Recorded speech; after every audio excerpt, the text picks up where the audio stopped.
On l'attend longtemps, avec plus ou moins de patience, l'élu ou l'élu, celui ou celle qui vous fera rêver, celui ou celle qui incarnera vos idéaux, celui ou celle hyper costaud qui déplacera des montagnes, rien que pour vous éblouir, afin que vous preniez le soleil dans la gueule, des fois que ça serve à quelque chose.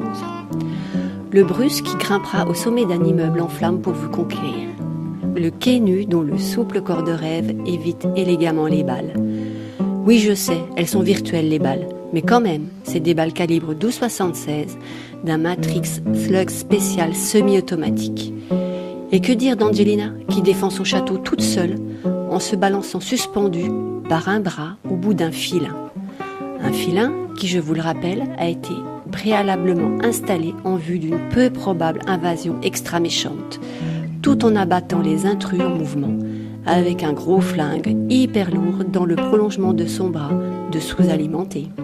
Mesdames, messieurs, si vous souhaitez ressembler à Angelina et que vous n'avez ni château, ni flingue, ni filin traversant votre salon, vous pouvez vous entraîner avec la plus grosse de vos cocottes en fonte, que vous tiendrez avec 2 doigts, bras tendus à l'horizontale, debout sur la balançoire de vos enfants, en accrochant votre 2e main sur une des 2 cordes de la balançoire. Lorsque vous aurez réussi ce premier exercice, corsez-le en remontant vos genoux.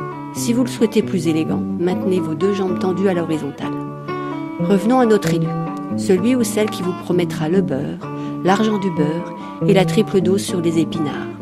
Celui ou celle qui vous dira que le travail est peut-être épanouissant. Bon, pas toujours, mais quand même un peu. Que le travail ne durera pas trop longtemps, mais quand même un peu quand même. Celui ou celle qui aura des solutions à tous vos problèmes, plus ceux des autres. Celui ou celle qui vous promettra de les régler en une microseconde. Celui ou celle qui saura vous enjôler. Vous l'avez choisi, vous le suivez, vous l'encouragez, vous le soutenez, vous l'élisez. Puis la réalité revient au galop sur son grand cheval noir. La montagne est toujours là, quai nu est aussi virtuel que ses balles. Quand Bruce est arrivé, l'immeuble était vide. Le château d'Angelina n'a jamais été attaqué. Vous ne trouvez plus le beurre et le travail n'a rien de poétique. Vous vous sentez floué, trahi, vous avez été trompé sur le personnage. Vous pouvez toujours aller manifester dans la rue en attendant l'expiration de son mandat. Votre candidat ou votre candidate n'a pas été élu? Réjouissez-vous, poursuivez vos rêves. Quoi de plus croustillant que des rêves utopiques?